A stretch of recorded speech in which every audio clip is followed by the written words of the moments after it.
meeting to order, and Ms. Cole, can I get you to help me with roll call, please?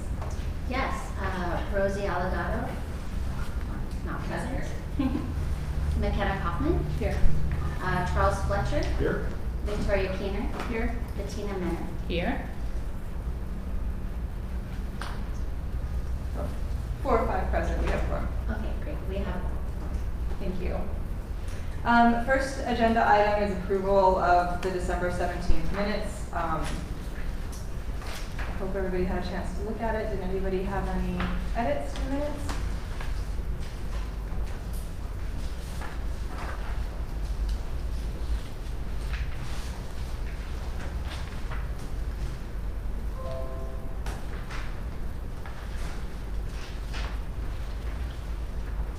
I didn't have it. If there are no edits, can I get a motion to approve? Motion to approve the minutes. Second. Second. All in favor? Aye. All right, unanimously approved. Next agenda item is report on activities of the Office of Climate Change, Sustainability and Resiliency. Can I call up Director Stambro?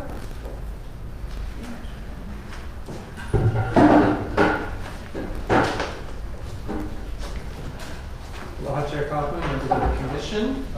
Josh Sambro, Director of the Office of Climate Change, Sustainability and Resiliency, for the record. Wanted to give you an update on some of the policy initiatives that are being pursued at the city and county that have to do with your subject area.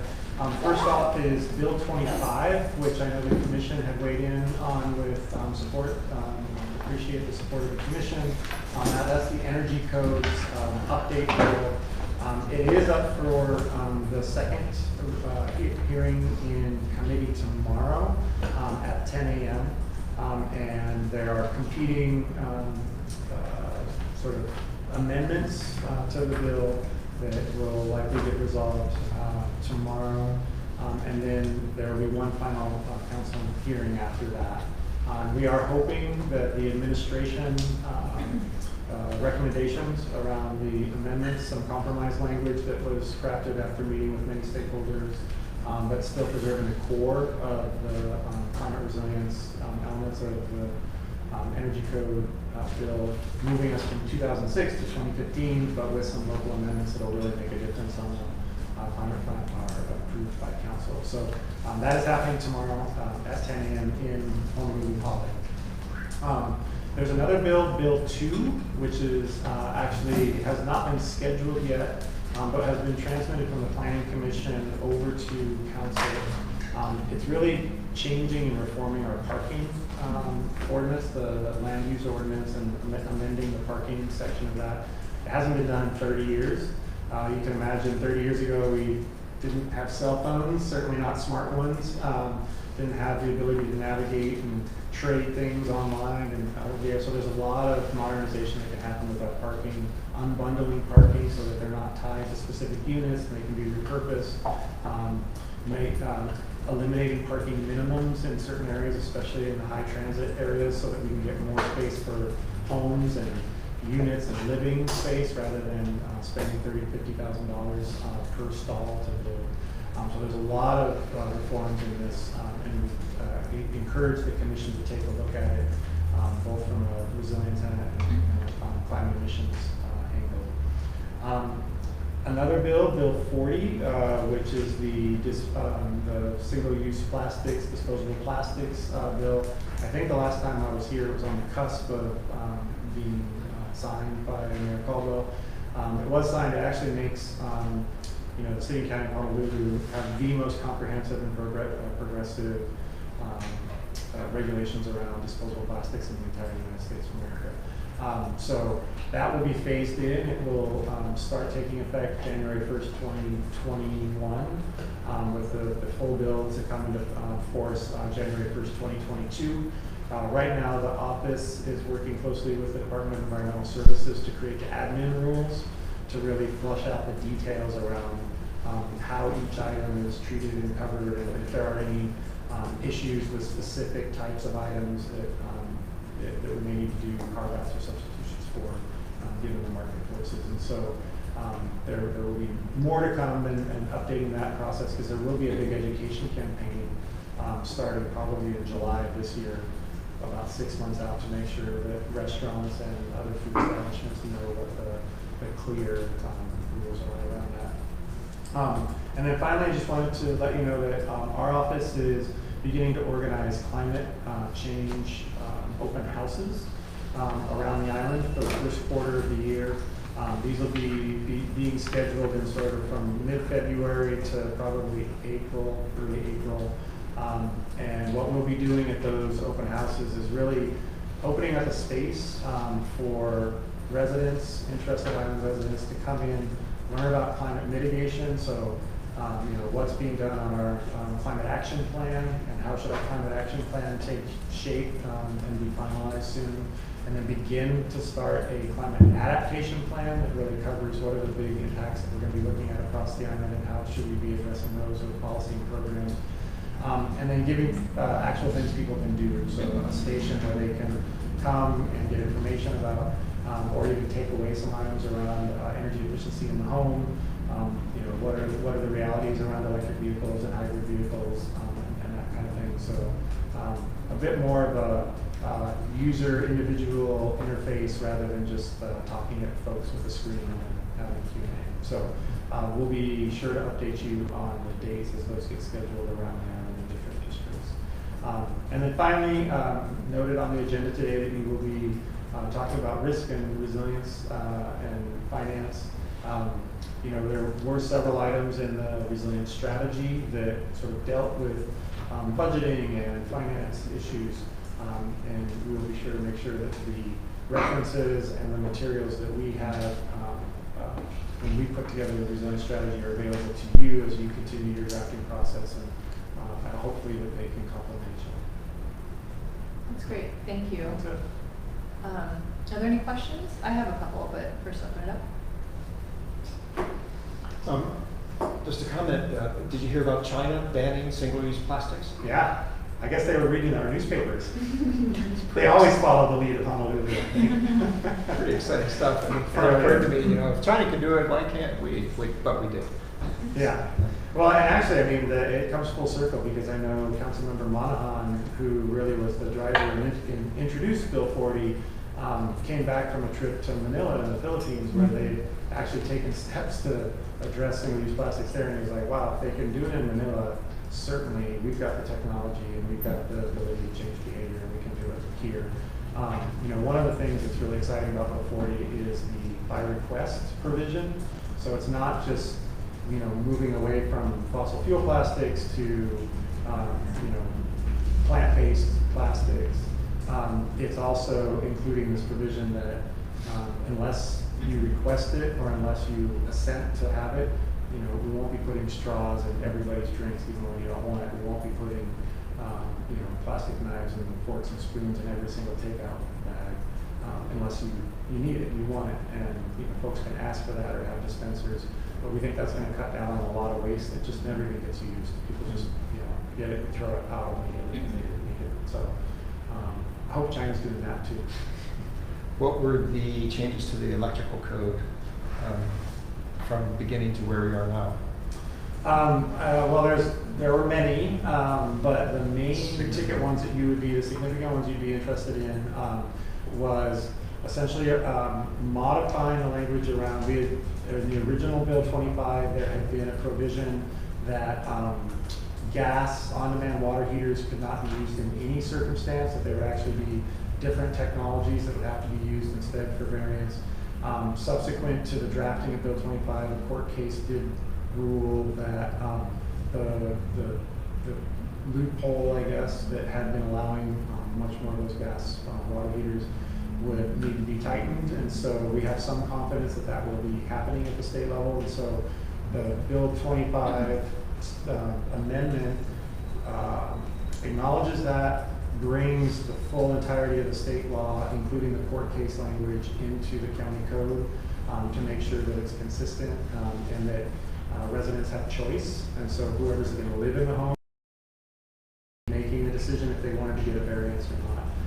And so the variance would still be available, but we expect that under the judge's ruling it would be rarely, if ever, exercised. So that is one main area of, we moved compromise position. In exchange, however, we proposed that under HECO's plan to get to 100% renewable energy, they estimate that every single roof on this island will have to have photovoltaic panels on it. And so in lieu of having, this very strict solar water heater element, we think that roof space should be used for PV if it's not going to be used for solar water. And so while we're backing off of the very hard water heating, we're actually recommending a PV-ready provision for all new homes that are built that essentially puts a piece of conduit from the roof down to the panel and enough panel space to incorporate photovoltaic panels and just plug and play to be able to put them up without having to drill through walls and put conduit on the outside of the roof. So that's the water heater one. On the electric vehicle readiness side, yes? Is it all new roofs or all new houses? So it would be new buildings that, yeah. Not if you're only getting a new roof on an existing house. No, because what it really, what it reaches is the panel and then the walls getting up to the roof. So it's not requiring you put PV on the roof, it's requiring that you have the conduit to run the wiring and you're not having to go through the extra expense at the time that you do put the panels in. And we found that there have been some neighborhoods that have incorporated this already voluntarily, putting in PV ready, the conduit and panels. And the uptake of PV installations is much higher in those areas because obviously it's easier to do and cheaper to do. On the electric vehicle side, we basically tried to maintain the 25% of stalls should be EV ready, or an equivalent pathway.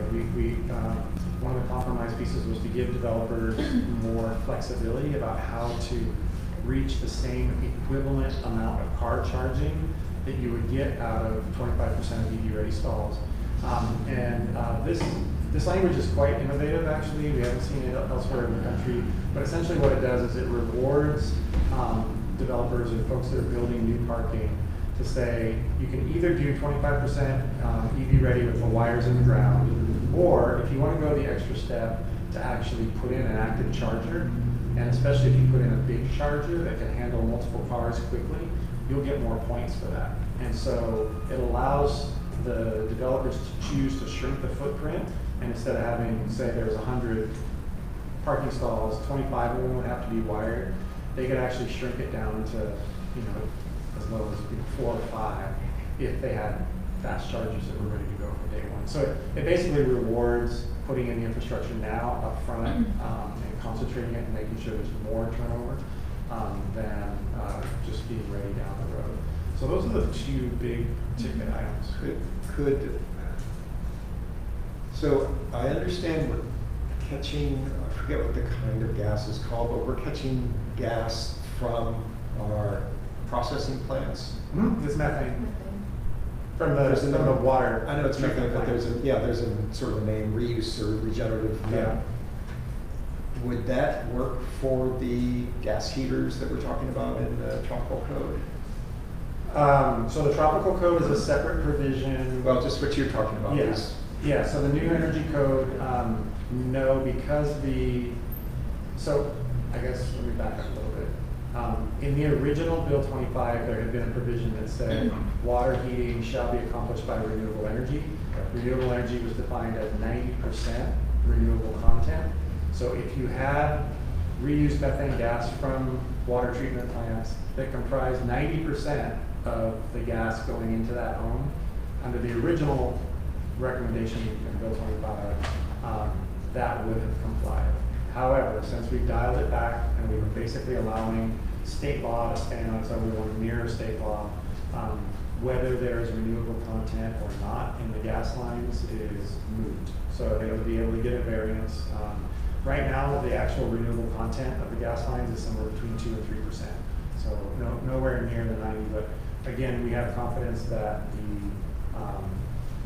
the practice at the state of just rubber stamping every single variance that came in is done, and that has been foreclosed by the court ruling.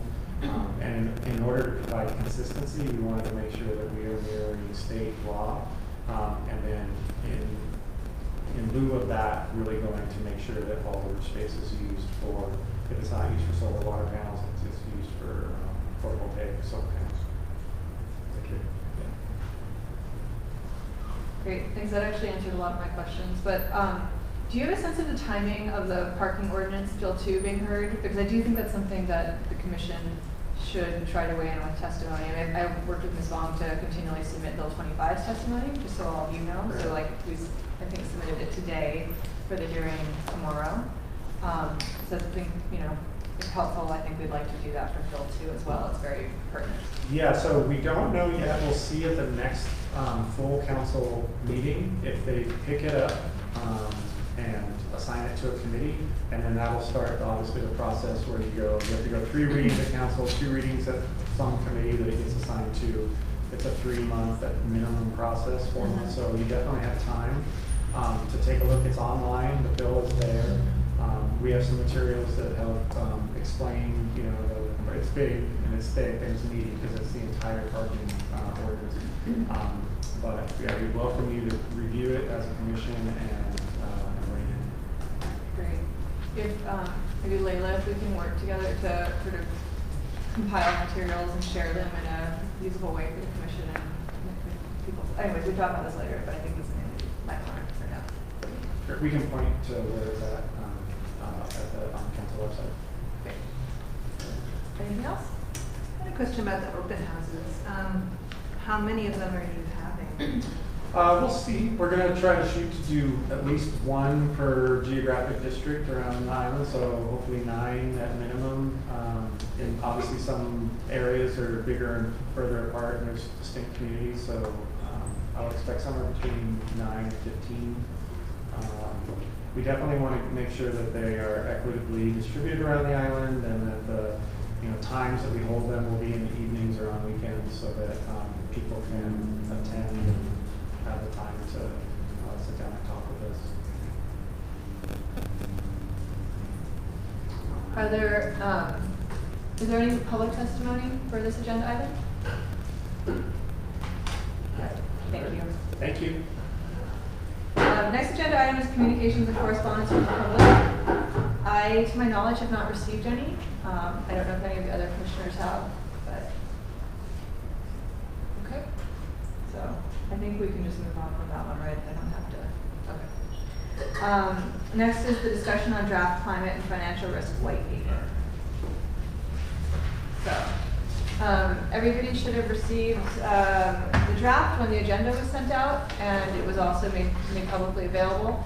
I will note that this is sort of, very much in draft form and not for citation, but we wanted to make it available in order to get everybody's feedback in this point in the writing process. So this was a paper we had started last year and then paused on given the other commission work, and then have lifted it back up, and Christine Ferrer did a really nice job of sort of pulling together the insurance market elements and other things, so I want to thank her for that.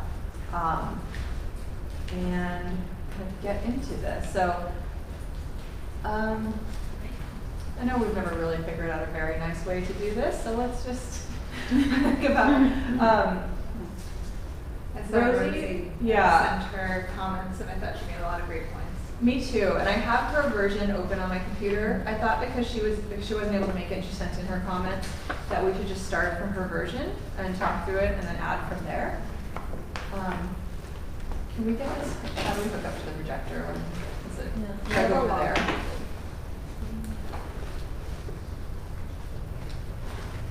And I think for today, like we probably, there's in terms of like levels of comments, right? We're going to have the ability to bring this back to another commission meeting. We're not taking action on this today. It was really to make sure that we get it to everybody and that people have time to digest it and bring comments back, both from the commission as well as comments from the public. So, I think in terms of like where we're at, comments, in terms of like, are we missing things? Is the scope, does the scope make sense? Are there things that should be added? Probably we should spend some time, going line by line on the guidance, the recommendation section, and then more sort of like broad comments throughout the whole thing. That would be my suggestion, just in terms of where we're at. I don't know how everybody else feels. Please feel free to weigh in. So we had talked before about who were kind of instrumental in the drafting. So in this case, you and I would say you, each Which is case. fine. I realize I do not have my connector. Somebody else had that signal. I didn't bring mine. Oh no. Okay. My left. Give you, okay, thanks, Lynn. Sorry about that. But given kind of what we had talked about before in terms of process, the one or two people who wrote the paper kind of leading the group through it on the screen of kind of sections in terms of what they were thinking when they drafted those and how it leads into the next, and then kind of gets at the flow, and then we can go and do substantive comments. Mm-hmm. Yeah. Okay. So for this one, Vicky and I have had our eyes on it. Yeah, my eyes have been on it so much that I don't have much useful to say at this point. Feels similarly, so new eyes are welcome. Yeah. Rosie's comments were really welcome.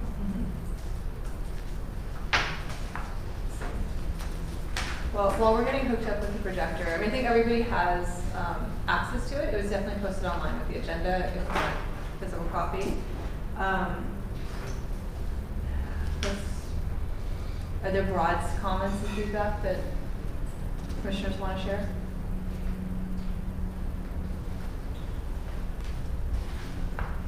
Well, not specific to Rosie's, but there's 2 sets of citations. What's that? Yeah. So there's works cited and then the sort then of the endnotes. Endnotes, right. So that is MLA endnotes. So that I asked Christine to pick a standard and to stick with it. And we had talked about, different citation standards and kind of ended up with MLA endnotes. And so, anyways, I think that is the MLA endnote standard, is to have like the endnotes, so they're specifically referenced, but then also the works cited. But that said, I know for the last one, we ended up just sticking with the endnotes that are specifically cited. I mean, that is including everything, so I think we could do that again. It is a little bit redundant as well as bulky. I don't really love the double citation method. Yeah. So, so it says works cited, but they're not actually cited in the text. I don't understand. So everything that's in an endnote is Yeah. on the works cited list. I see. And that way, so the logic, I don't really like it, but it is a standard, it's an endnote standard.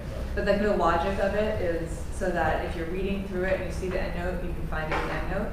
But if you just wanted to scan what works are these citing, it would be alphabetized. I don't know that we need to do both, but that was, It's not how we do it in our field, but I don't know. it's not, I I'm mean, not David, it's just- this isn't, It's kind of confusing. yeah, this isn't how I do it in my field either, right? We use APA, but I just wanted to do a citation standard. Yeah, I feel like we should just go with whatever was used on the last couple, which is like. Yeah, which is just endnotes. Yeah, let's just Yeah. make it all endnotes. And then the first paragraph was sort of stock intro on, I think, all the white papers or most of them. Rosie's proposing not to include that. Yeah, the first paragraph just sort of states the charge that we have as a commission. Do you have it with the view where all the edits can be seen? Anybody talk to Rosie and get her feeling on why she No, those doesn't are want that in there? comments. I've talked to her more generally about it, but not specifically about that. I feel like that's not such an important one. We should probably keep the stock language in, because it really matters. Okay. Yeah.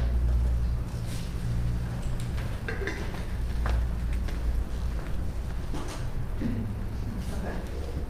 All right, and I apologize, I'm super not a PC person, so I might fumble through editing this. If anybody is more adept at PCs.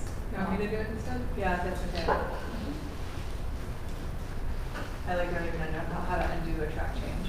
Should I Just go over this there. Yeah, let's just switch switch. that.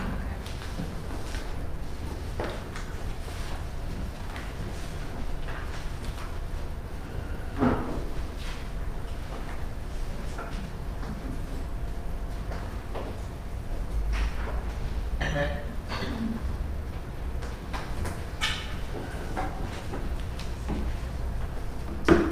Chip said, of Rosie's suggested deletion of the stock language. This is just in all of our white papers. Yeah, So keep it. I don't feel strongly, but if we wanted to sort of make that a convention, then I'd say, yeah, we just keep it. I mean, we've kind of been making it a convention, so. So then her opening sentence should go someplace else, I guess.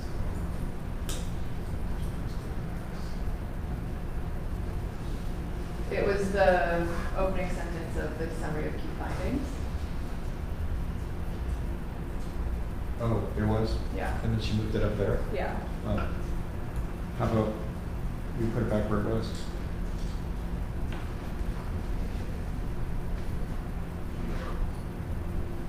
I agree with putting it back where it was, but I do like her addition and potential fiscal impacts, right? She gets a little more specific in that, and I thought that was good.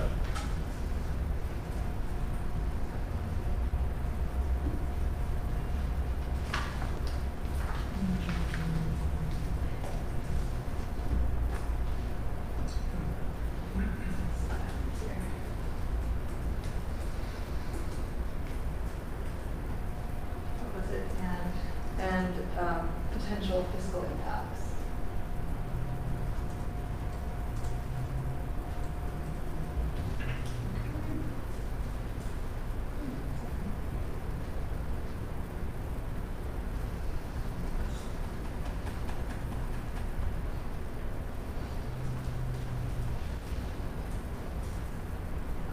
I like her comment that regularly deal with does seem a little informal.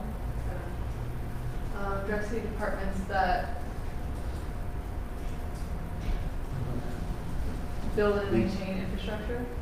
No, sorry, there was one more. Oh, Rosie comment. Maybe something general in here about conventional / current insurance mechanisms being insufficient and prompting the need to examine new types of products.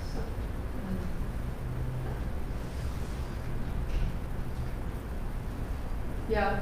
That's a big conclusion, that they're insufficient.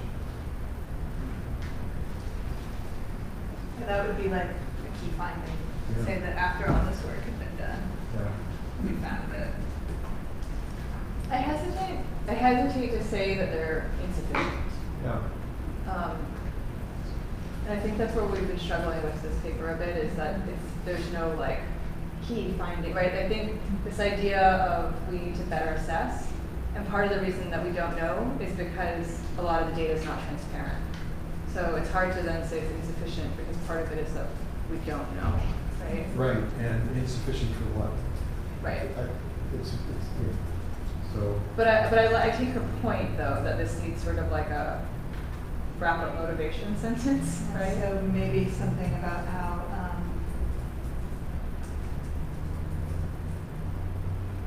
with what we're seeing and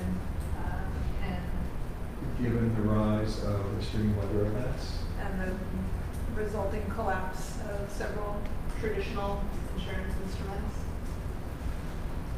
We can also just highlight this and come back to it after we do the summary of key findings. I think it'll be more clear.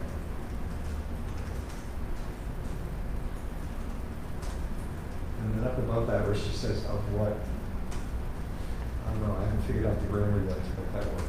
Does that work for you guys? Focus. I think of this paper, I think is what she's getting at. So, Of this, the focus of what is on investigating risk transfer options. Yeah, there's something missing there. I think the focus of this guidance document. What are we calling these? We got come up with a term last time we were. We called it a guidance document, so I kind of inserted some of that language above. I'm not sure this has that same, I'm not sure this is, it is and it isn't, right? We already have a few recommendations, but it's not quite the same format as last time.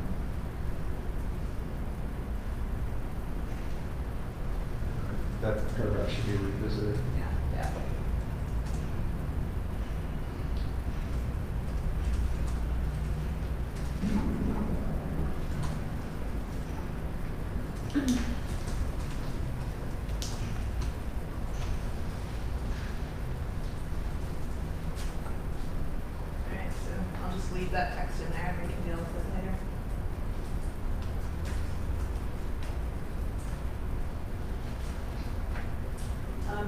do we want to, unless there's any like big wordsmithing on the recommendations or the key findings, do we want to talk about the general content of the key findings and what you guys think about if they're appropriate or if there needs to be something more, something stronger, which we had a lot of trouble getting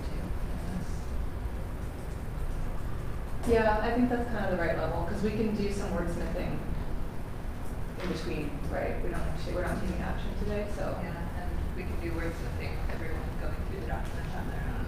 Yeah. Maybe we can just talk through the bullet points. Sure. So the first is really about, you know, there are just a handful of city departments that have done this kind of assessment, right? Like when we called in the variety of departments, to me the Board of Water Supply clearly stuck out as having done a very deep vulnerability assessment of their system. And nobody had gotten to that standard, right? But on varying levels of the spectrum. So, you know, that was of course a year ago, and maybe that's changed since we had all those conversations, but my sense is that that's still sort of the status, right? So this bullet point is really about, you know, in order to understand what are your vulnerabilities, you need to do the assessment first, right? We have to put in that work up front to understand that. Because we won't really have a sense of the financial impacts of them being affected until you do that. So that's all that is really saying, right? And then this was also incorporating Kristen Reynolds' work with BWS in One Water as sort of a planning framework that could potentially be useful in that assessment. It's a little bit mixing apples and oranges. I don't know if it works, but that was the logic of that.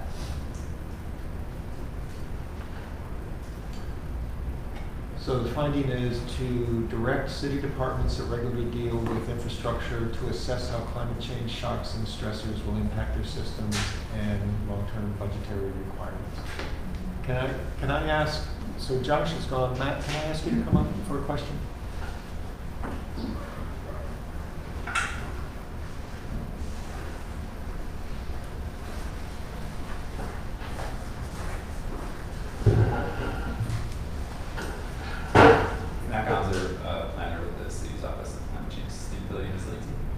Thanks. So this first key finding asks that all the departments do an assessment basically similar to what Board of Water Supply did, which took them 3 years, and they hired an outside consultant, and they did a very robust climate change assessment on all their activities. One might wonder if a whole bunch of these assessments being done by each department is the best way to go, or have you guys thought about, is there some sort of integrated assessment that would not further the silo building? Yeah, no, those are good questions. I'd like the commission to be aware also at the same time that the office was created, there was a different charter amendment that required functional plans of certain infrastructure agencies, and while it wasn't explicit that, you know, they must ensure that they're incorporating this kind of information, the departments that were identified are down the road of fulfilling that obligation at different levels of success at this point. And those included environmental services, so wastewater and solid waste, parks and recreation, and facility maintenance. So think of all of our storm drains, space yards, things like that. So the stormwater system as well. There was also another obligation for Department of Transportation Services, but it was more about emissions and fuel, and more about the performance of the system, and less about what I believe is being gotten at here in terms of the resilience of the roads themselves. How does that relate to where they are and where they may need to be in the future? So these are called functional plans? I think so. I believe That's so, my yeah. recollection. Yeah. I would have to check that same language. Did the new, was it an ordinance or? It edited portions of those departments in the city's charter. So it added this functional planning. And did it mention requirement. climate change? Not explicitly. And have they included climate change? as Yep, they so an produce this? example right now, as the Department of Environmental Services is looking at their Y&I facilities, right? All of the pipes, pumps, treatment plants out there, very much so, they've already started to incorporate that kind of information that we have been putting forth through the Seal of Rights guidance, the climate change brief, and the mayor's directive, primarily looking at the coastal hazards for them on the system. An example that I think they've been raising their electrical kind of functions, right? Yeah, and they're doing analyses on like, you know, based on the science and the information that we have and the modeling that's presented, what things may get inundated at different points in time, what's our tolerance for how wet things can be superficially or subsurface, and then what does that mean for their long-term capital plan. That's great. So I think this, I mean, that's really important. I think we can edit this language to bring in sort of like, you know, there's this process of the functional plans, you know, this is the starting point in climate change, could be sort of, you know, should be explicitly part of this. Right. It doesn't answer Vice Chair's question about how can we actually start to do some of this planning in integrated fashion. Right. Director Stambro mentioned some of these really high-level ideas in the implementation section of the resilience strategy. One of them was this concept of a bulk fund so that agencies can start to work across. We haven't quite figured that out, but if it's appropriate, I can share just those, I think it's 6 or 7 bullets that we were gathering other ideas from other municipalities that started to get us on this longer-term planning and coordinated review for better integration and comprehension of what we're all trying to do. That would be excellent. I could see like bullet point A being something around departments' obligations to do functional planning, and then bullet point B being examples of how to bring that into integration if you could send those resources, and we could all, and One Water is also an integration framework. Right, and just to comment on that, One Water, one section 1A. Yeah. At the end it says ocean water, but I'm assuming the presentation by Kristen Reynolds probably was about wastewater. is my I was going to guess. suggest to say all forms of water in our community. Sure, that's an Yeah, easier that's way. easier, yeah, More inviting. I've got it written down. yeah. What was your B? The B would be examples of how, of integration, right? So we talk about if A is sort of, you know, departments doing these assessment via the functional plans, and then B would be, you know, then departments integrating that information through a couple of different examples. I have a question.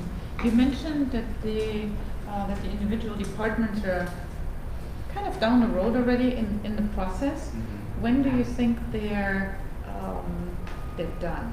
Because that is an exciting. Those would be exciting plans to look at. I would need to inquire, and I don't know if it's, you know, the totality of, say, environmental services system, or if they've now looking at the reality.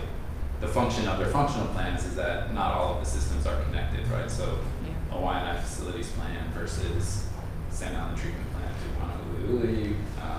I can try to get that answer. That'd be awesome. Sure. Thank you. Is there progress on that tied to the current administration? No, it's an obligation of the department in the charter, just like the charter requires the office to exist. Do you know if they're working off that water supply, that big chart in the back of the assessment that they did, where they outline how they could That's an awesome interface? chart. It's an awesome chart where they could interface with every single other department and share information and work together. Yeah, I don't know explicitly. I do know with confidence that the same firm that supported BWS on that, locally, Brown and Caldwell, is also the lead consultant, at least for the Y&I facilities. So they have So information. they should hopefully be informed. Do you or your office, are you aware of any gaps, needs with regard to various departments planning for climate change? or assessing climate change impacts? I'm not sure. I think there's still a need to continue to try to use the information that we have available to us. That's not to say it's the end all be all. We know that there's other kinds of ways we can model and think about things so that we're perhaps being more conservative in some of our planning, especially knowing that certainly for infrastructure stuff, it takes a long time to design, build, and construct, and then it lasts for a very long time.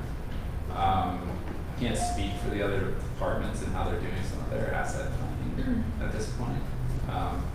But we do, as you all know, we have a city resilience team that includes several of these agencies as well as other departments represented, so we can bring that up. And we have our monthly meeting next week, so works that question.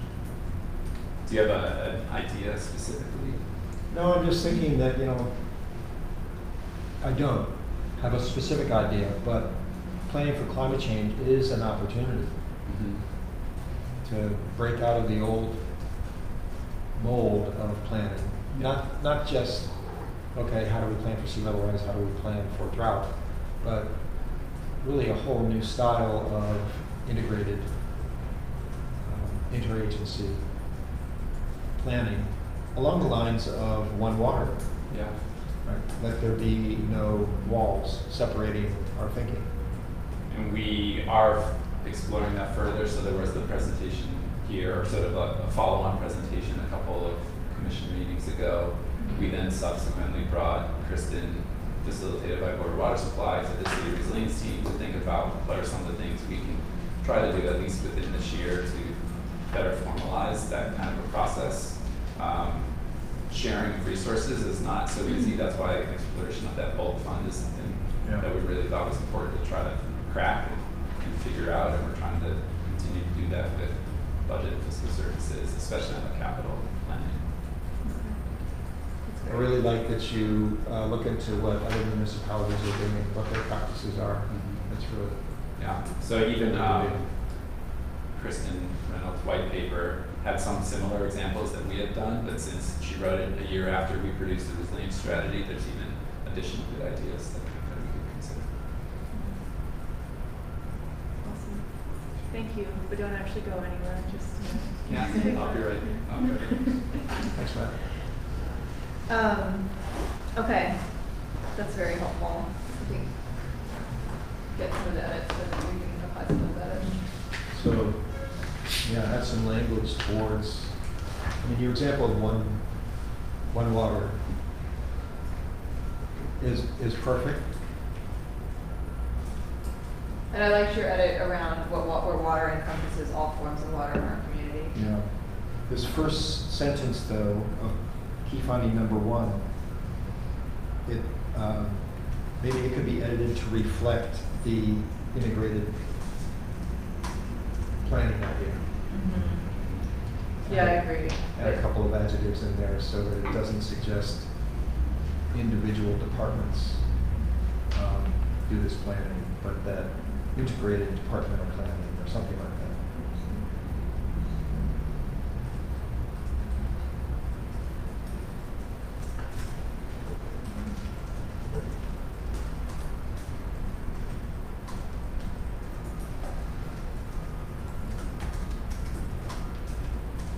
Bullet points here.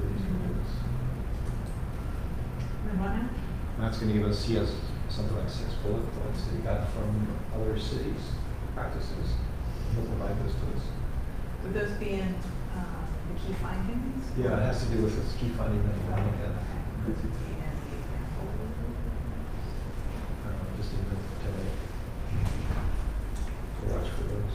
Well, and this is a point, because this is sort of a key finding that's really come out of our conversations, but I don't actually think it's adequately addressed in the white paper body right now. So we probably need to flesh out. In terms of like mirroring, this first one, right? Like mirroring the key finding to the body of the white paper in terms of like a more detailed dive. So, We have a couple of there's a couple of examples. case studies. They're just not all backed up. I think it can go between what's currently section 3 and 4. Anyways, we can get to that.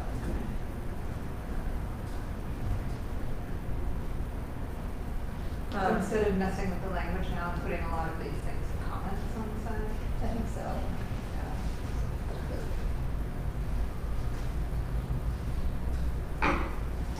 Alright, should we go on to number 2? Yeah. Can I, so reading through my favorite section, which is all the hazards. There's been a growing body of literature. Table 1 specifically. Growing body of literature recognizing compound hazards. So, I think I mentioned before, you know, a hurricane hits and there's a blackout, and then you get a heat wave which follows immediately on the hurricane. Or you get a king tide and a rainbow. So there's no drainage in the PUC anymore. That whole idea doesn't surface here. It's not expressed here that I found compound hazards. So I've made various comments here that I'll give to you guys and you can consider in wordsmithing. But do we want a key finding to be something along the lines of consider the possibility of compound hazards as amplifying the risk to the city, something like that. And maybe it's not directly financial, it's tangentially financial, and maybe it doesn't need to be in a key finding, but it's, I think, a really important idea. yeah, it's an idea that we need to keep sort of replacing on the table. Yeah, I agree. And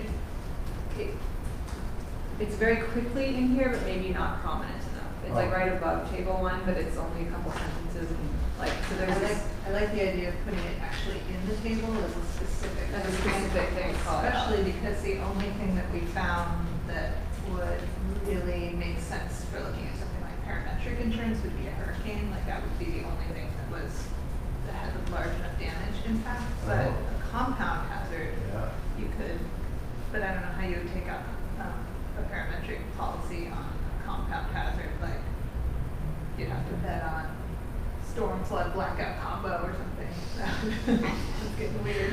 Well, and I think in the original table we had a lot of things that were the compound hazard of like, then you have a power outage, right? But then it seemed to go a little bit. So I think maybe it's sort of just like if we could have a summary thing at the bottom, like these things can compound together, that calls it out. We did have it in like original table a long time ago. A year ago. But yeah, right, all it says is there can be cumulative and cascading impacts, right? The collective impacts can look individually minor. What do we think about putting it in as a key finding? I like it in the key findings actually, because when you look at the table, we force ourselves to look at individual events and pointing out that individual events don't necessarily or rarely ever happen all by themselves, I think would help the reader. And I actually do feel that depending on what combination of compound hazards we have, it would have a financial impact because it would snowball in a way. But how would we take care of that with the Oh, I risk have no mechanism? idea. And the only way you deal with that is with a parametric insurance and that.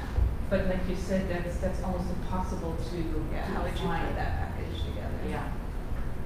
So maybe that ties back to Rosie's comment, where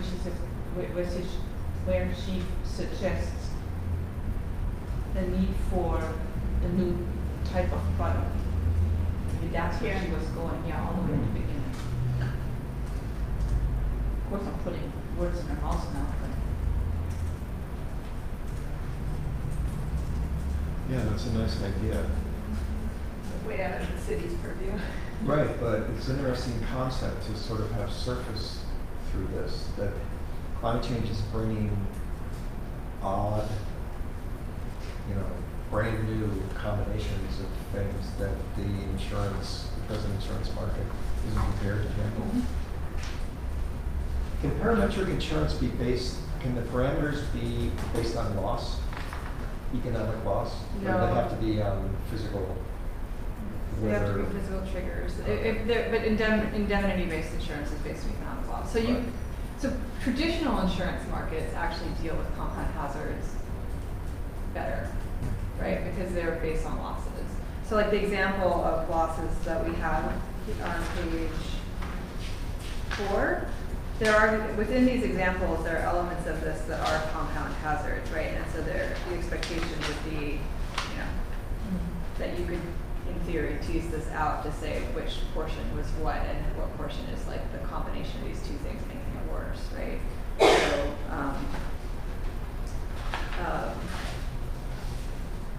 Yeah, so we had flooding and landslides. right, and my recollection is like a lot of the damage of Hurricane Lane, but it was also at high tide when it hit, Mhm. right?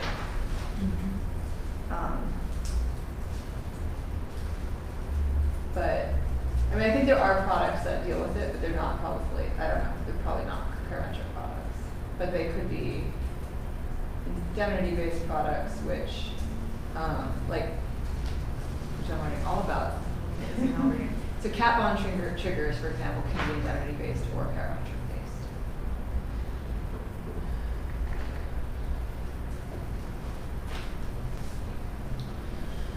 And as we're breaking the mold, I'm sorry I'm going sort of off script in terms of ticking down the key findings, but invasive species. So wildfire on Oahu is very much tied to invasive grasses. And declining rainfall with invasive species in the upper watersheds leads to declining aquifer recharge, right? Not only the rainfall decline, but then you lose a lot of the fog drift that the ecosystem up there is evolved to capture.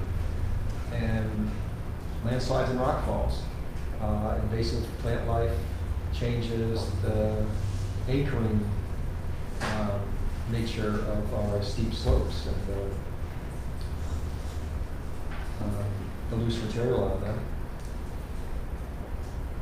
So, I don't know, I don't mean to muddy all this, and I know this is getting off the topic of financial risk, but let's just How would you propose that there be work in that? I think it'd be pretty easy to just add a short sentence in each case under stressors. So I would see invasive species as a stressor. I propose some ideas here. Okay. It's also something to keep in mind for another type of paper. I mean, that actually is, I think, a pretty clear stressor to add, right? Like the increasing spread of invasive species to new climate zones. I've just become aware, so aware that there's so much more happening to our planet than just climate change. Right? There's, I mean, deforestation with the growth of the cattle industry. One could say that's separate from climate change, but it's wrapped right into it. So there's really all these layers of impacts. So I find myself sort of breaking out of the pure climate change box and wanting to add the other things that are happening as well. And they are local and global.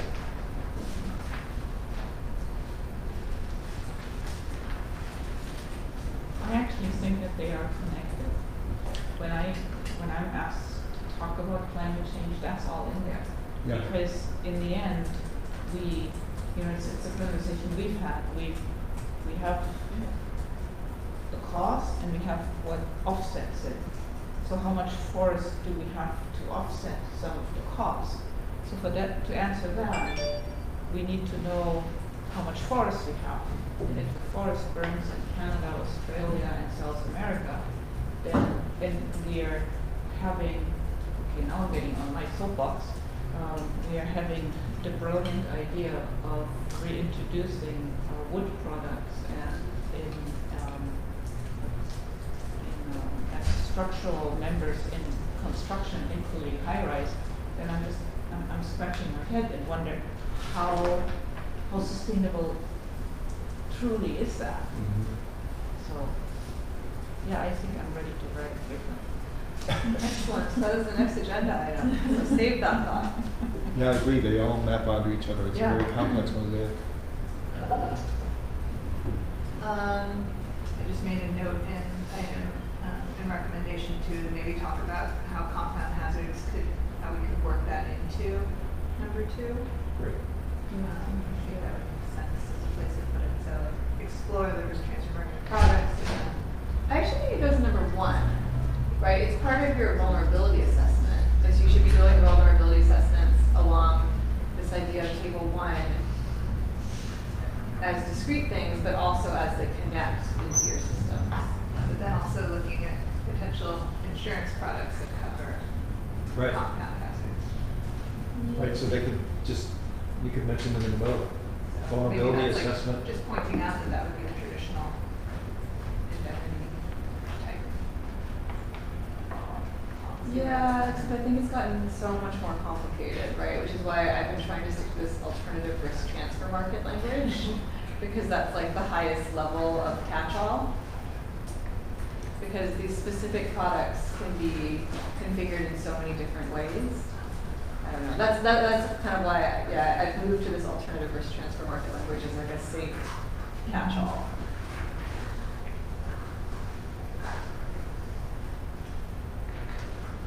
I'm gonna leave that comment there to think about. Yeah, I'll think about that. Do we want to offer a explanation right after you say alternative risk transfer market, comma, and then is there like, Yeah, maybe a quick. is there English language that could go in there as a phrase? And then comma, and on to financing products? Good question. There should be English language that should go there as a phrase. The so. jargon is so heavy in this field. That's the easiest jargon I could find. Perfect, there we go, that solved it. Note to go back. When we think of good unjargony things. Okay.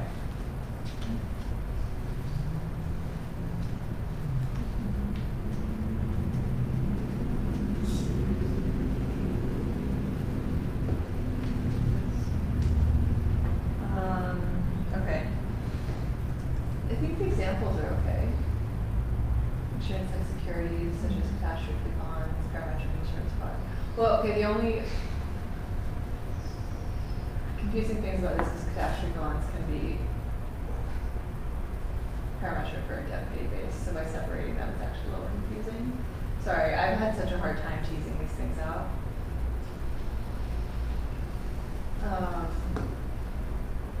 So we can, What's the question?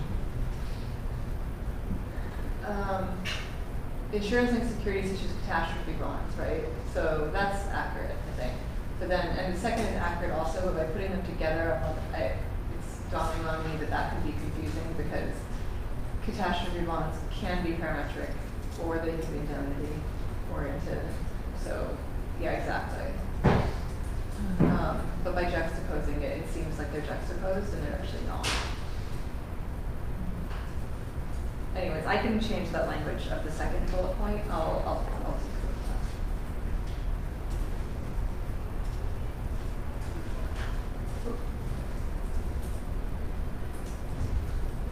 Look at number 3.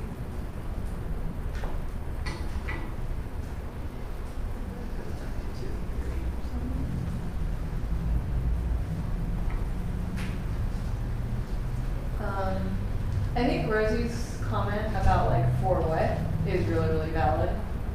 And it's Where are we? number 3. I don't feel strongly about this one. This was more like, so the reason that this was there is relative to the overall finding that the real property tax revenues, all else equal, go down, right? And so then that was kind of the, so maybe we need to reorder them is part of it, and, but yeah. I had a comment on the real estate assessment, but I can save it until we get there. Okay. At a minimum, I think it's out of place. That should go after the real estate, which is currently number 5, I think. So move number 3 to number 5. Yeah. And it could be that that just becomes like a sub thing, and that way that I think gets at Rosie's question of for what, right?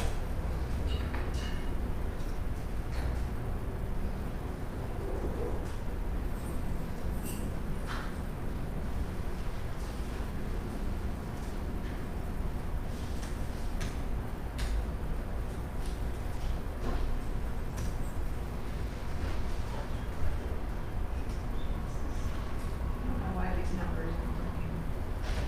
Yeah, we can do that later. Innovative funding and financing mechanisms, is that where, in this document, the stormwater fees mentioned Yeah. in Miami, Yeah. Or Charleston, but yeah. Charleston? And there it is.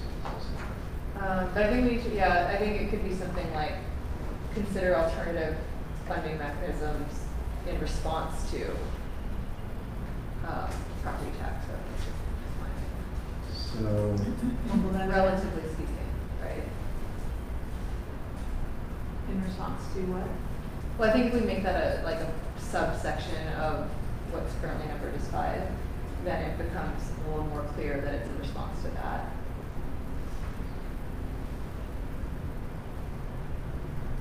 So in response, what do you want me to say this? In response to? Well, I don't think you need to say it, because like if we make it a sub-bullet point, it should be more clear that it is.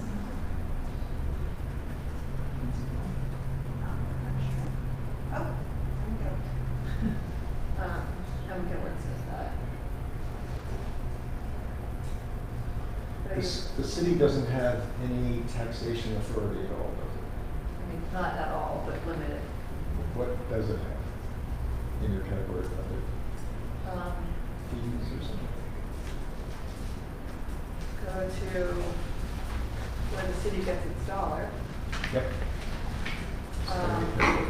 38% is real property tax revenue, Oh, yeah.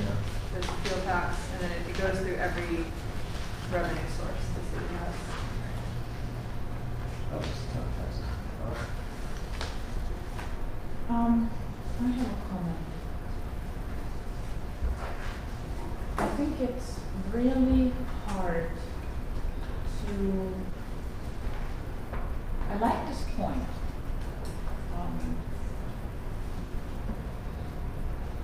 To fund climate change adaptation. But what we're doing is we are, by mentioning, stormwater fees like in Charleston, it's like a tax. It's one more thing. I think people will get overwhelmed, and I think people will push back, and people will get tired of this, and it will be hard for us to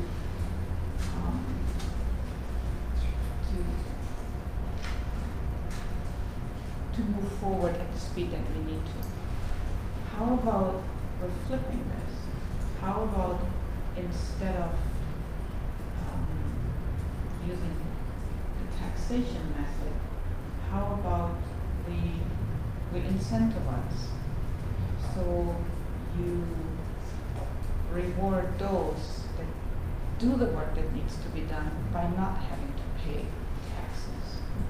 Maybe there's another example of a city doing that? So that actually, it's not brought out in this point, but that is how Charleston does it, right? So he starts with the fee, and then if you have green infrastructure and other green space on your property, the fee goes fixed. I think maybe we should Bring that in. we should make that clear so that when people read this, they don't think, oh my God, they're going to tax us to death. Right. No, it's exactly the It's like an opposite. incentive structure Yeah. for green infrastructure. Yeah, and maybe we can point that out, some incentive system. And I think in like in Miami and in Charleston and a couple other places that we looked at, the fees were tied with the incentives, right? So that encompasses both. And, you know, in a lot of cases, the community reached a point where they demanded these changes, and they demanded these new fees because they're tired of being flooded all the time. Yeah. Yeah, okay. Maybe we can work on something about that. But I think that's a really good briefing. Because it is embedded in that, but it's not, you're not gonna know that by reading that, so.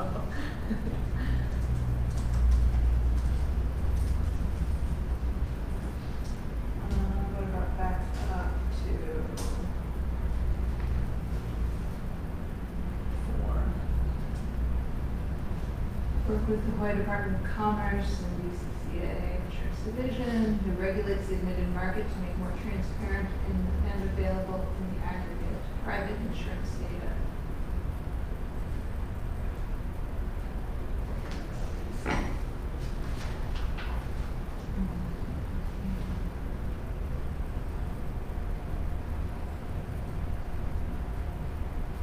Do you want to kind of explain?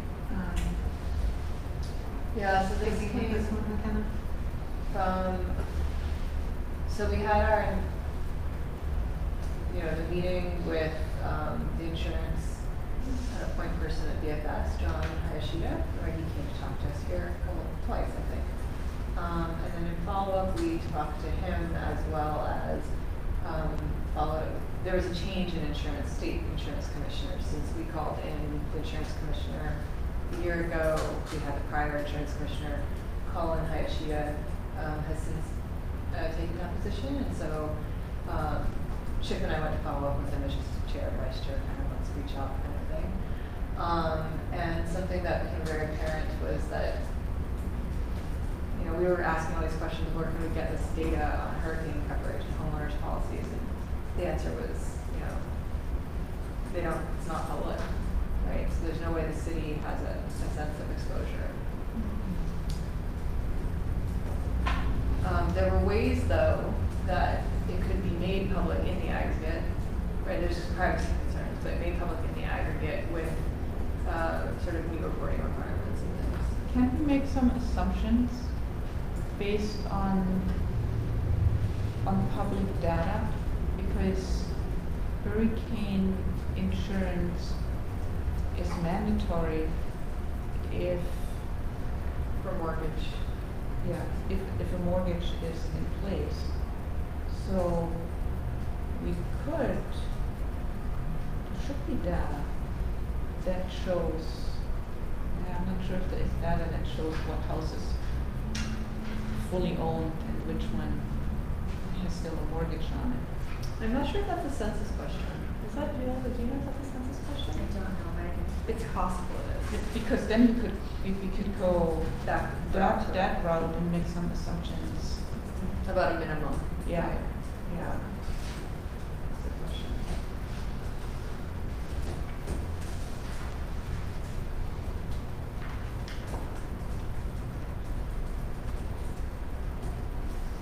I think it might be a census question.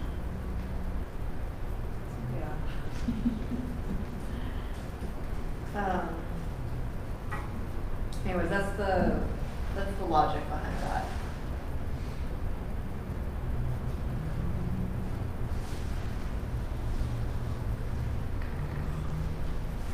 Okay. And we did ask Commissioner Hayashida to review earlier version of this, and he would. I think before we get to final, we should ask him to review this again, but he was fine with that language of the earlier version.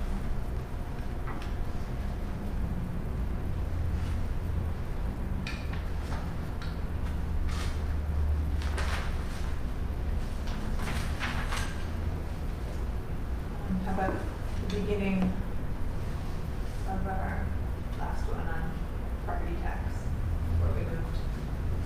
So instead of incorporating sea level rise and climate stressors into future projection of property tax assessments and revenues.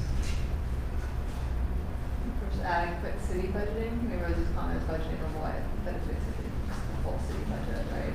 For 38% of it at least.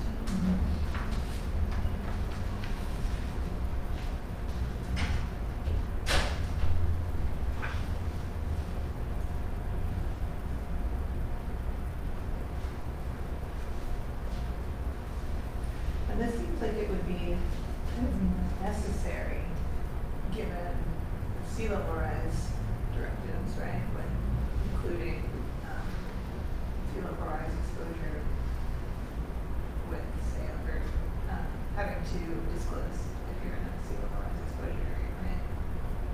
If this would become part of that process. I think so. I mean, the question in my mind is like what the net effect is, right? Because this is assuming all else equal and that the change happens rather suddenly, right? Which we know it's not necessarily going to happen that way. Whereas property tax value, property assessment, property values are going to go up elsewhere, right? So it's not clear that the net effect on the budget is necessarily negative so much as all else equal it is, right? Wouldn't,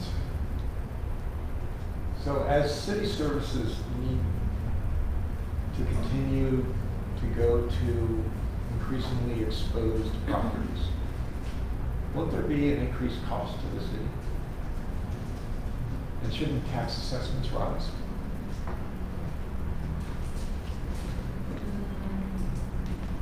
It would mean, I think, that the assessments would not be based on the market value, except that they're based on, They have to be. they have to be based on market value. At some level of it. Yeah, it's not at 100%. Okay, so, but as a property becomes more and more exposed to whatever climate change, shock or stress we're talking about, take the 3.2 Slorexa, there comes a point where the city struggles to continue to provide services, and that's an additional cost to the city. So shouldn't that be reflected in the assessment? I see what you're saying in terms of financing method or a funding mechanism, but I don't think they can actually change the property value assessment to fund services to the property. They change the law. I mean, you could, Which governs the assessment. I guess the question would be whether you could charge a separate fee, right? So as a result of new stresses to that property, right? Say you originally provided sewer service, and now you're saying, say, take a scenario where that sewer service has just gotten a lot more expensive to maintain, right? So the question is, could that fee change? I think not the property assessment pay for it, that service. Just throwing that out there as a revenue finance issue. Might be an area where our current policy system is deficient. Yeah, I don't know. I think you're getting into kind of slippery ground if you're setting assessed values that are dramatically different from the market for other reasons, right? I think.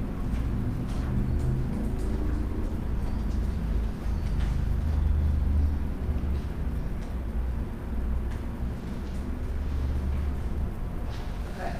Are there any concepts missing? Other concepts, people have raised a number of them.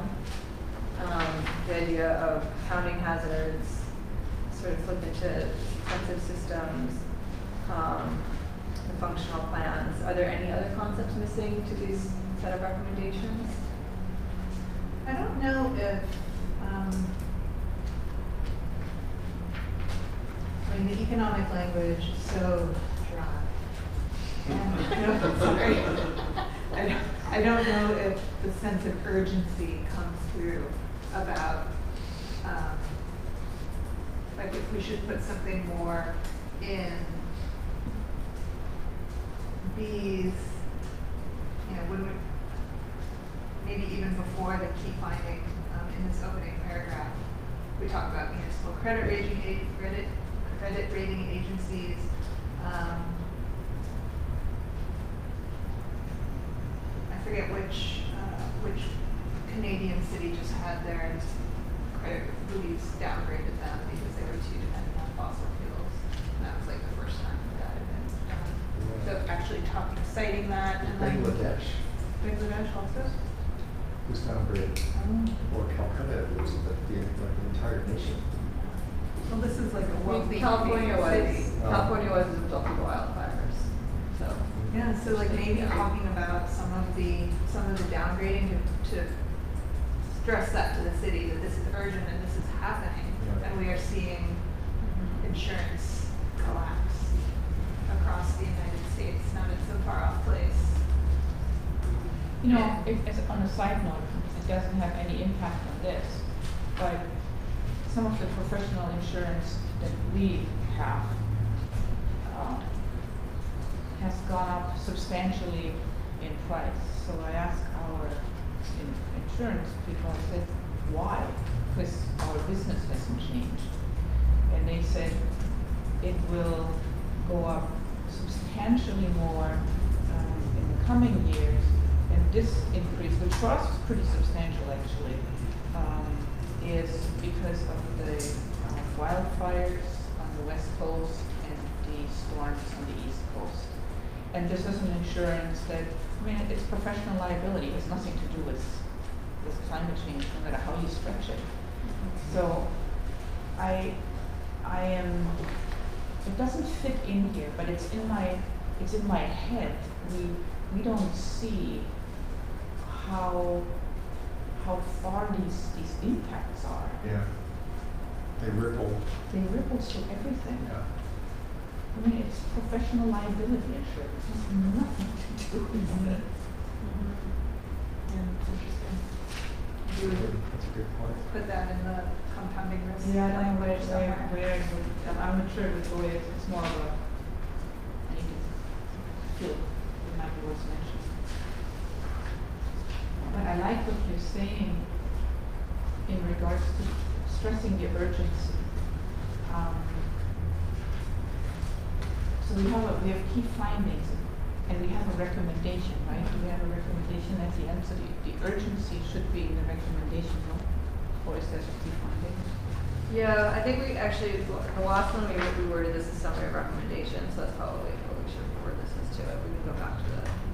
We have recommendations, is that what we did in the other ones? Yeah, we can go back and look, is that Or just recommendations? I kind of like key findings, but there has to be a recommendation afterwards. Yeah. They are written, the bullet points are written as like direct city departments, explore, work with. They are in to-do language, yeah.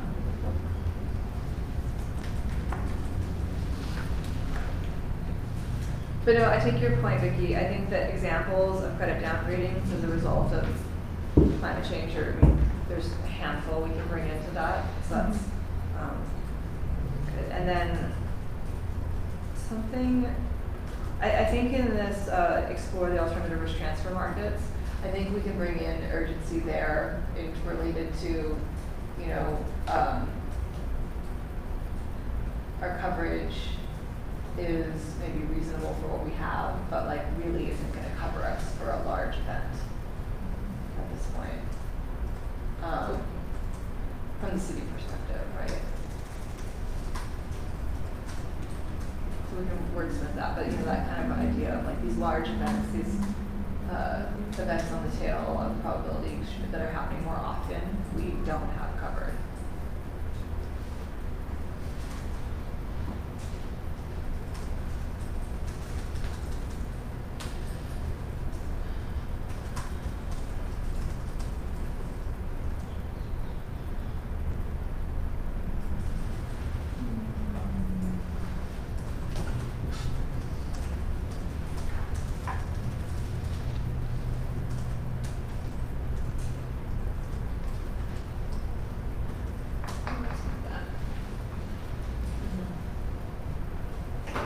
So, other than that, I wanted to address this point by Rosie. So when I talked to her the other day, she talked about this a bit too, how she thought that something that was missing from this paper overall was any mention of tourists and tourism. So hazards and how they affect tourism and the increased risk that having all these tourists might place on city,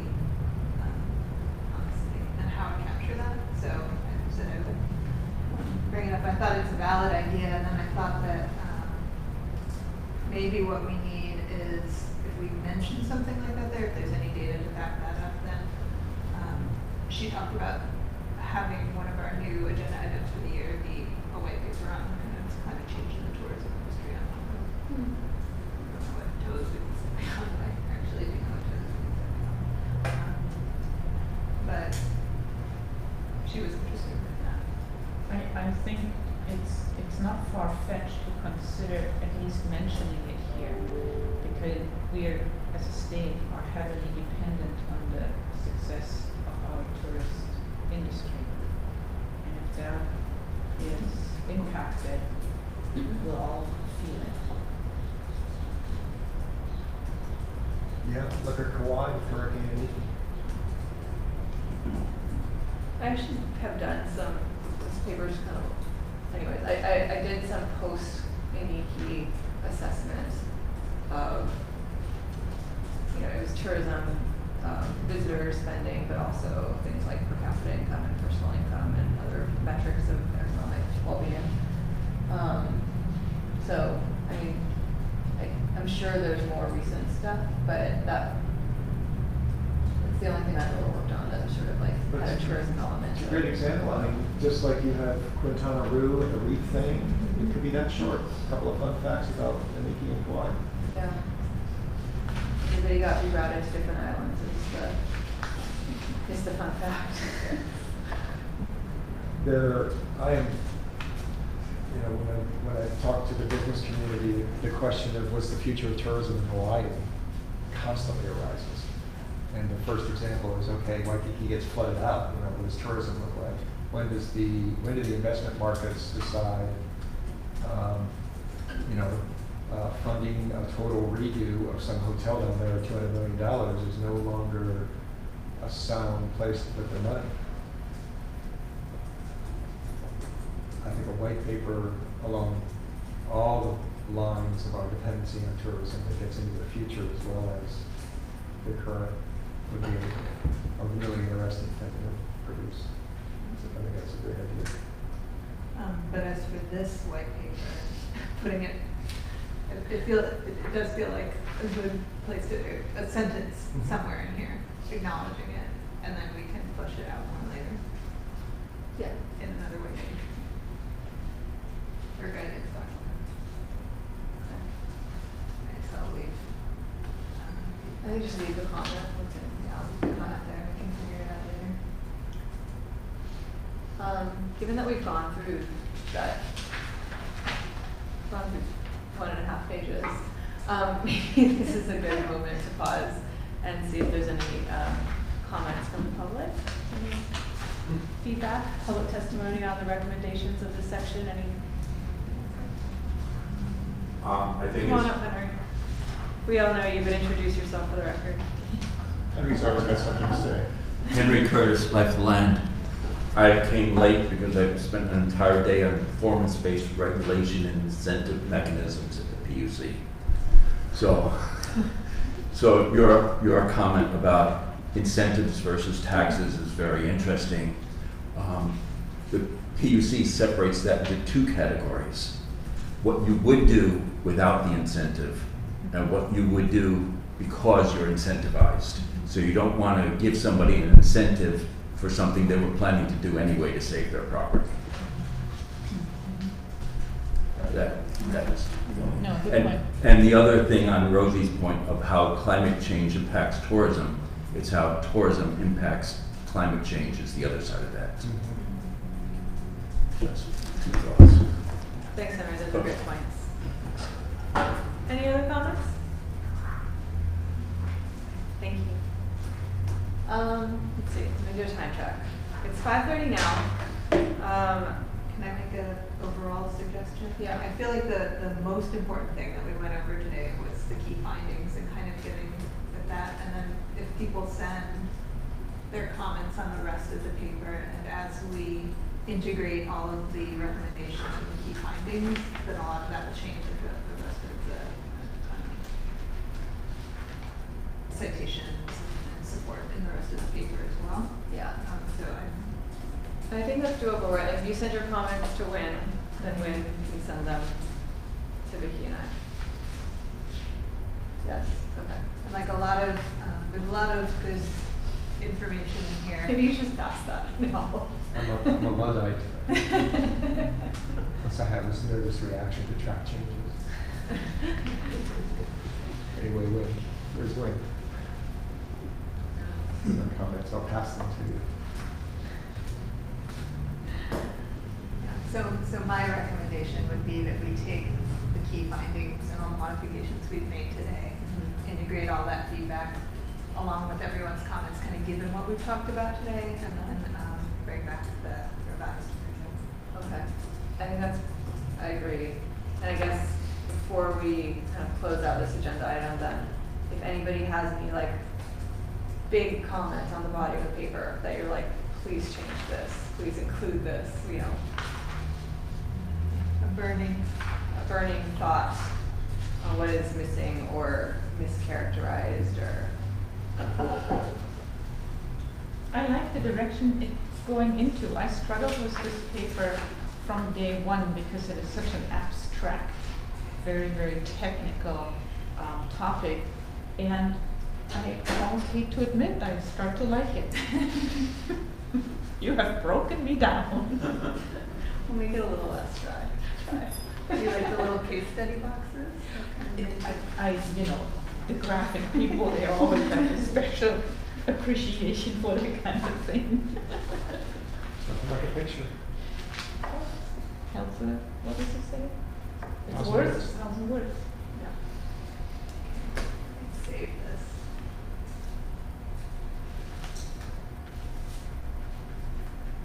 Awesome. Okay. So are we comfortable closing this agenda item? Public comments? Congratulations on your award. Yes. Thank you. It is very weird to go to Costco and see yourself smiling from the magazine rack. It's very weird. Okay, so let's move to the next agenda item. I thought we should have, you know, it's January, it's a new year. We should talk about our plans and what we want to do. And kind of, you know, I think that there's lots of ideas, and you know, this is the space to bring them out. So particularly, so we can just make sure, you know, the workflow's there. Layla's here to help us move that forward, and you know, burning things that we'd like to accomplish. I just wanted to open up this space and time. Burn. Oh yeah, no, pun not intended. That's a bad pun right now. Yeah.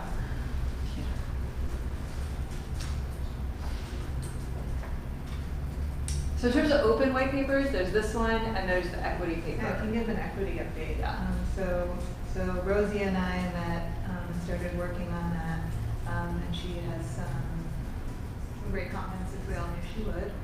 She also thinks that it would be important, especially with the equity white paper, to have what we ended up calling listening sessions with the community in at least 2 places in direct response. So not doing a painful this type of thing, but bringing the key findings and doing kind of a presentation to the community as some of our commission meetings, and having community then, the community testify as experts to inform some of the findings.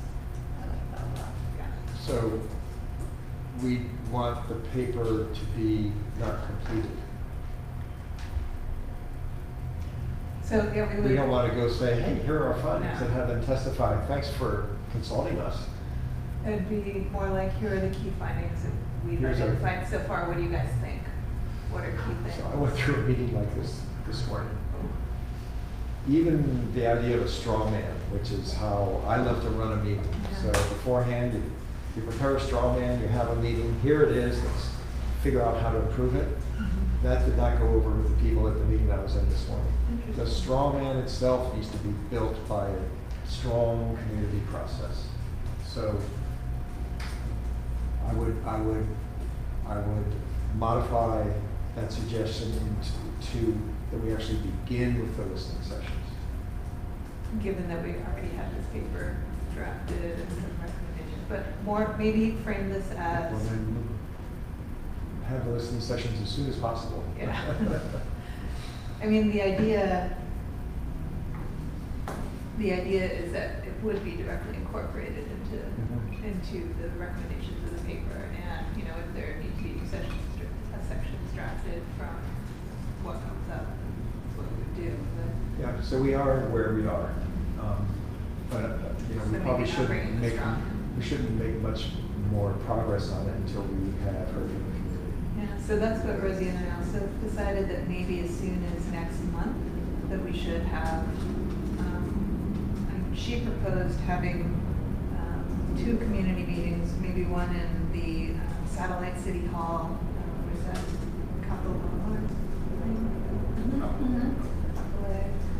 Kapolei City Hall, and then maybe one in Kahoot, given the way what's going on there right now. I would let her lead that. Okay. That sounds good. So just to note, when I send out, or when, you know, Layla, when I send out the doodle polls, you know, I've been trying to put night times in there as well. But I've noticed that we all gravitate towards, we're never all available, right?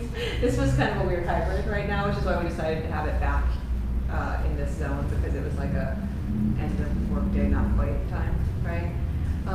But so for these, if we are gonna go to other places, we're gonna have to put in very, much later times for starting times, right? Like 7 p.m.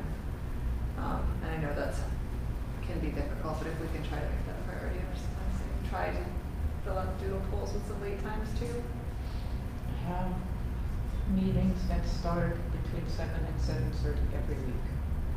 And they get really old really quickly. Yeah. I mean, I will not skip these meetings here, but it gets very draining. I'm at work by 7, and when I come home at 11, it's just, it drains. Yeah. So if you're still giving us a choice, so I will do the late afternoon check marks very happily. Well, and maybe it's for these listening sessions Yeah, where we're it's off, specifically kind of off for site, these. then we do need, maybe we'll give, right, but then when we come back here, I think it actually works for people time-wise to do like a late afternoon sort of after work time, so. And Rosie was talking about inviting specific, like the same way we've invited directors of different agencies or departments of the city to testify, inviting community leaders from from the different areas to come and offer expert testimony. That's great about climate change and equity. Yeah. That was super interesting. And so it would be a listening session where we are listening to them, and then the audience is kind of feeding in, and we're taking all this down and working it into paper. Yeah, let's not tell anybody that paper's written. Well, we're gonna change it though. It's, The structure is there. Yeah, the Somehow structure's there, and putting then we it have to in. make it extremely locally relevant. There you go, Yeah. perfect. Can we use when is good instead of doodle? Sure, yes. Thanks. All right, anything else on the equity paper? I mean, nothing really worth, we're meeting again. Okay. We're gonna do some work. Quick thought. If we show up and we have a listening session, people are going to want to talk about more than just equity, probably. And you know, when it comes to community meetings, having people stay in a certain lane just doesn't really work very well. Yeah. So we should present it as a forum, maybe, and subtly request that, you know, comments on equity are of particular interest to us, but we're also here to listen to the community's concerns with regard to climate change in general. Just a subtle but I think important distinction. We will hear a lot. Exactly. Of wild things. Exactly. So if we go in there expecting the equity and climate only, you know, it's going to be a little confusing. Yeah. What are the chances of a design paper? Community design? I'm waiting for, I don't know about the design. I would love to write something about maybe turns into a design one. I do want to write one about construction, and I do want to write one about materials. We can see in how far codes work in there. There's a lot of work that's being discussed right now by the AIA. It's a wonderful resource to do that.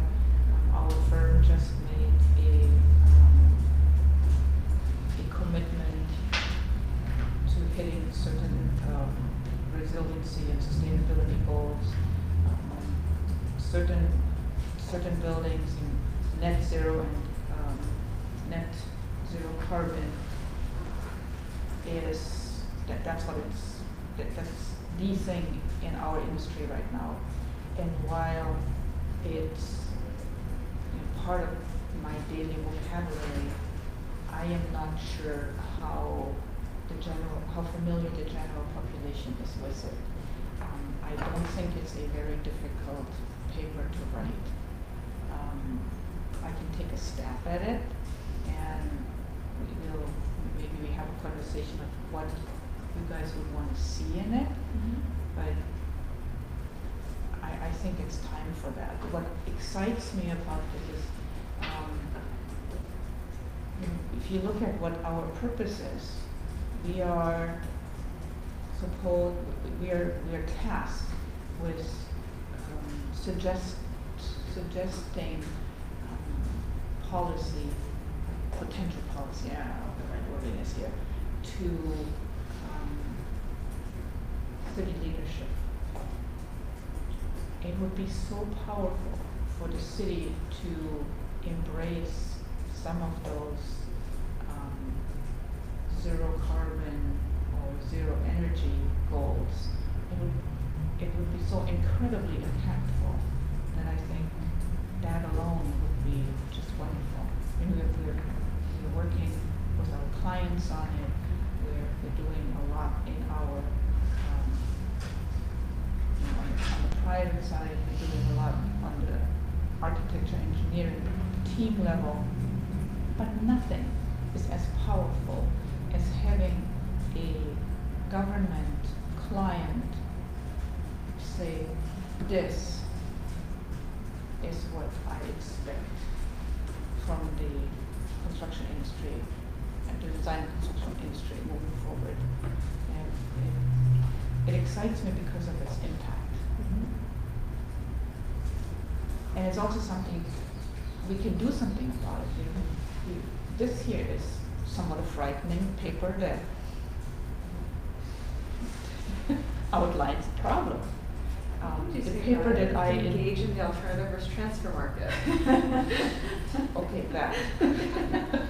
I mean, with this paper, as my paper, the way I envision it right now is that's a good paper because it's a marching order. It's not a marching order, but it could be. It's a path. Marching order sounds so German. It's a path forward, and it's very positive. So, yeah, I'd like to go there. Okay, that sounds great. Awesome. Excellent. That'd be great. What's your sense of timing? I can't do anything right now. However, this is what I talk about a lot. So why don't I just start creating a paper out of the presentation material that I use anyway, and we'll start with that. Okay. I have not answered that question. I will ponder this a little bit, and then We'll ask you every meeting. I expect nothing less. And what do we think about the tourism idea? I think that's worthy of something to be invested in. Sounds like an economist or somebody. Something I'm racking my brains for, like the right. So as Henry said, right, tourism is the impacts as well as impacts to, right? Impacts from impacts to. So on the impacts from, right, there Carl Bonham and Peter Philippi did a really interesting paper a couple of years ago estimating the price elasticity of airplanes as a result of oil price changes. And so, like, it's a calibrated sort of model that you can point to and you can cite. There was a sustainable tourism study contract by DVED like a long time ago, like 15 years ago at this point. It's probably really dated, but had a lot of the right methodological elements that I think we'd be looking for here. So I've been thinking about like what resources do we have to draw from, because we don't really have the capacity to do primary analysis, right? But we can pull together secondary sources for new information, right? Does the Hawaii Tourism Authority keep data, all that stuff? Do they issue white papers? Do they have resources we can tap? Yes and no, right? So like, Yeah. they do a pretty regular tourism satisfaction survey, and that's sort of like primary data that they produce. After that, They had a climate change group 5-8 years ago that met once. So I wonder if they have started thinking about climate change, and boy, it'd be great to have them come in and testify with regard to that paper, have them present something on climate change and tourism. 5 years ago, we did one of our little videos, the documents, and we interviewed one of the hotel VPs about in Waikiki about what they're doing with sea level rise and the directions they were taking into account. That was at Kyoya hotel chain. I was about to suggest, why don't we ask someone like Celia to come in and, kind of talk about that? Yeah, they were doing stuff 5 years ago, hopefully. They are continuing to be really involved with it, asking a lot of questions. They're great, actually, and I think it would be super interesting to hear from them. yeah, that's maybe a good starting point, right? Like, in order to scope the white paper, we can set up a meeting agenda with different sort of people to come together with their thoughts. I mean, the other person that comes to mind would be Rick Agate, who's the director of Waikiki Business Improvement District. The thing about the tourism industry is that at any point, those hotels or any of the tourism-based components can pick up and say, you know what, I like it better over in New Zealand or something like that. They can leave. They can decide to leave Hawaii. But we do have some entities who are devoted to Hawaii, like KS and some other folks who are also very interested in this question of tourism and the economic future of Hawaii. KOE is very invested too. But you're right. And in the end, if they're losing money and they don't see a way to stop losing money, they're not going to stay. I just don't see how. Yeah. Or maybe they move somehow and stay here but move. But I mean that's a question for them. I mean, I can present things on like, things that UHERO collects regularly in terms of spending trends, tourism proportion of our economy. Those are just like regular statistics that UHERO as a group, not necessarily me, but as a group, updates and keeps. And so it's sort of readily available.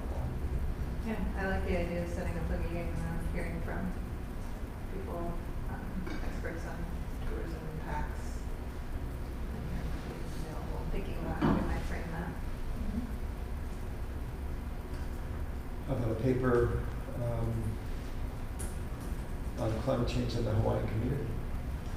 So that was the other suggestion that I brought from Rosie, that she is interested in leading that. Except she framed it as indigenous community in the Hawaii and Pacific Islanders. I like that idea. Did she mean Hawaii and Pacific Islanders on Oahu? Yes. Yeah.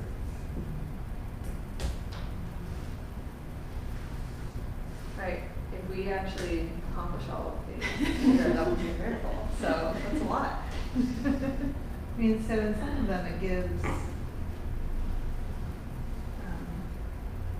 Rosie would be in charge of that, and Tina would be in charge of construction is faster when it's just one person drafting. Is there, our office hired somebody to help me write some of this. Really? Oh, I never had a meeting for 5 minutes. We've had him half a year now, and he is working on other things. I won't get it. Which is nice for him, not so nice for me, because I wanted to, fine tune some of my presentations. It would make it easy to develop a paper out of that. Does our group have a resource that can help us research? Yes, well, looking at Layla, who, so, well, I speak for yourself, but she's working 20 hours a week on faculty commission, so. I'm like, wow, 20 hours a day, that's awesome. Okay, never mind. Also getting a PhD, so. I don't know, do you want to add Yeah, so I helped a little bit with the equity paper, just doing the research. And, I love the ideas that you presented, Victoria. I think this is great. I would say that just from that process, it would be good to, clarify who we're writing it for, like we've been doing for every meeting, it seems like. Because this equity paper is for the city, right, for the city's management. So I do think like having a definition of equity is the goal. Anyway, I just wanted to point that out. And then the paper also just, I know we're not going through it right now, was a lot of just examples from other places and just drawing more from the literature review. So I would say that in this capacity, I would like to continue doing that, just seeing what we're doing, what is being done in other places in the United States and globally. So I'm happy to support and help even in these. I just feel like I learned a lot about equity this year. So this past year. So this year I'm happy to learn more about these different areas. Construction sounds awesome, doesn't it? Right. I am taking Construction planning materials. infrastructure as a class right now, so just a little bit of opportunity there. Great. Thank you. So yes, we do have some capacity. Yeah, I have all of this, so we'll see how, I'll outline something, we'll see what direction it goes. Okay. All right, any last thoughts on this? So next meeting's likely going to be around the equity paper, so we'll set that up for February, March timeframe. We should also have a meeting around tourism and climate change and just sort of get our minds around what the scope of that could look like.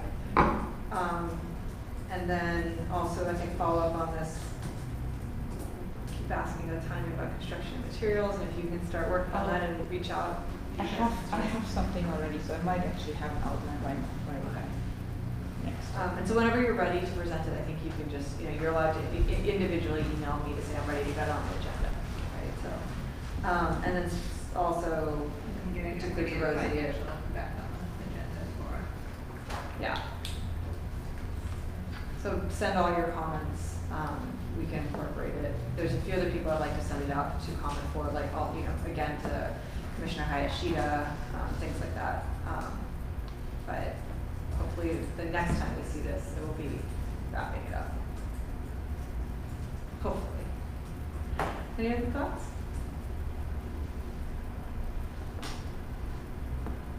Is there any public testimony on our? Hawaii Supreme Court tomorrow, oral arguments, climate change. What? Lifeland's second climate change appeal, oral arguments tomorrow morning involving the gas company. We want the first Hawaii Supreme Court decision last May dealing with ECO. Now the second one is dealing with the gas company. Oral arguments are tomorrow. Wow. And Jeff Ono, the former consumer advocate, is representing the gas company.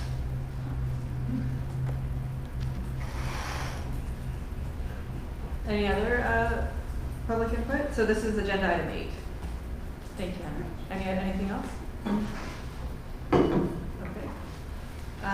Tentative next meeting dates, we'll send out a when is good. Announcements? Or should put that as an announcement, sorry. It's okay. It is also agenda item 8, public input. There'll be a talk on UH Manila campus by Sir David King, who was the climate ambassador for the United Kingdom under Tony Blair and David Cameron. And that will be, Wednesday, February 5th. Wednesday, February 5th at 6 o'clock at the Art Auditorium. And he is the director of the new Cambridge Center for Climate Repair. Who is hosting? Sorry? Who is hosting this event? University of Hawaii. Okay, UH. Yeah. Great. Any other announcements? None? The Department of Facility Maintenance Sorry. is kicking off a series of island-wide meetings along with their stakeholder advisory group in continued discussions of developing stormwater utility for water. So if you go to stormwaterutilitywater.org, you can see their developing schedule. I think it's charting up to be, a couple dozen meetings around the island. And it's consistent with resilience strategy. It's action number 32. But just as it relates to the discussions that were in the paper today. Thank you. Sorry, did not. Okay, sure. That's the formality of it. Yes. And state your name for the record. Aloha, Fernanda Rose with Hawaii Green Grove. Thank you, everybody. I just wanted to share a brief update.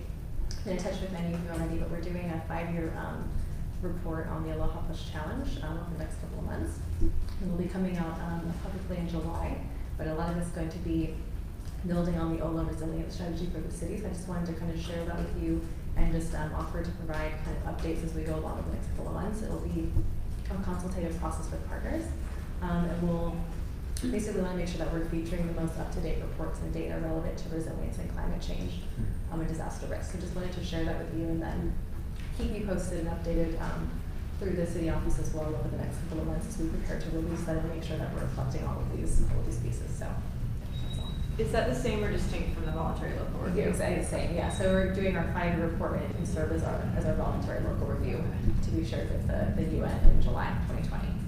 So great. It's kind of a wonky acronym, so sometimes I don't mention that part, but yes. Okay. Yeah. Sorry. Thank you. Yeah, thank you. Right. Anything else? Mickey, you have the gavel, so go for it. Really? Richard. So what was I heard of the 2 new guidance